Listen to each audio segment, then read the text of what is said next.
पड़ोसी देश बांग्लादेश में सियासत एक बार फिर उबाल पर है। जिन राजनीतिक दलों के सहारे नोबेल पुरस्कार विजेता मोहम्मद यूनुस सत्ता तक पहुंचे, आज वही दल उनके खिलाफ मोर्चा खोल चुके हैं। चुनाव की तारीख जैसे जैसे नजदीक आ रही है, वैसे वैसे अंतरिम सरकार की निष्पक्षता पर सवाल तेज होते जा रहे हैं। आज की स्पेशल रिपोर्ट में हम जानेंगे यूनुस सरकार क्यों घिर गई है, सहयोगी दल क्यों नाराज हैं, और क्या बांग्लादेश का चुनाव निष्पक्ष होगा, और क्या एक बार फिर देश अस्थिरता की ओर बढ़ रहा है।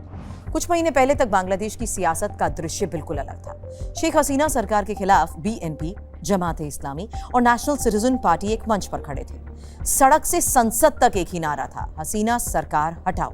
और इसी आंदोलन की कोख से एक अंतरिम सरकार बनी, जिसकी कमान सौंपी गई मोहम्मद यूनुस को। यूनुस से उम्मीद थी निष्पक्ष चुनाव, प्रशासनिक सुधार, राजनीतिक स्थिरता की। लेकिन अब हालात बदल चुके हैं। आज वही सहयोगी दल कह रहे हैं चुनाव आयोग निष्पक्ष नहीं, प्रशासन पक्षपात कर रहा है, सरकार आंखें मूंद कर बैठी है।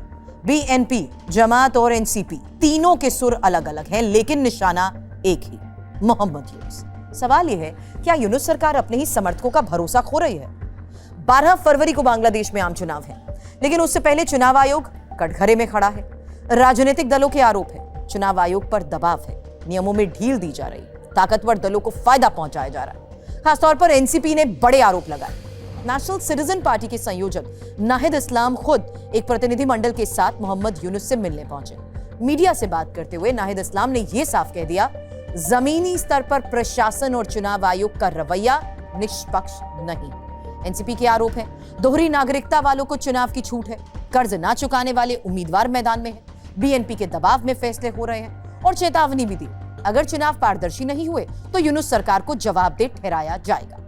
अब बात जमात-ए-इस्लामी की भी करते हैं, क्योंकि कट्टरपंथी पार्टी जमात के सैयद अब्दुल्ला मोहम्मद ताहिर की अगुवाई में नेताओं ने यूनुस से मुलाकात की।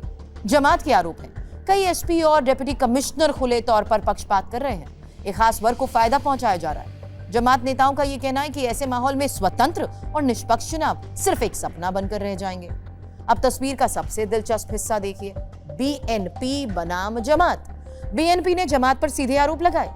बीएनपी प्रवक्ता मेहदी अमीन ने कह दिया, धार्मिक भावनाओं का इस्तेमाल कर वोटर्स को कुरान की कसम दिलाई जा रही है। बीएनपी का यह भी कहना है चुनाव आचार संहिता का उल्लंघन बराबरी के मौके खत्म करने की साजिश है, लोकतंत्र पर हमला है। यानी जो दल कल तक एक साथ थे, आज एक दूसरे के खिलाफ खड़े हैं। पूरे सियासी संग्राम के बीच एक और गंभीर चिंता, हिंदू अल्पसंख्यकों पर बढ़ते हमले, राजनीतिक अस्थिरता, प्रशासनिक ढिलाई और कट्टर राजनीति, तीनों मिलकर बांग्लादेश को एक बार फिर अनिश्चितता की ओर धकेलते दिख रहे हैं। जिस सुधार के वादे के साथ मोहम्मद यूनुस सत्ता में आए थे, आज वही वादे उनके लिए सबसे बड़ी चुनौती बन गए हैं। सवाल यही है, क्या मोहम्मद यूनुस निष्पक्ष चुनाव करा पाएंगे?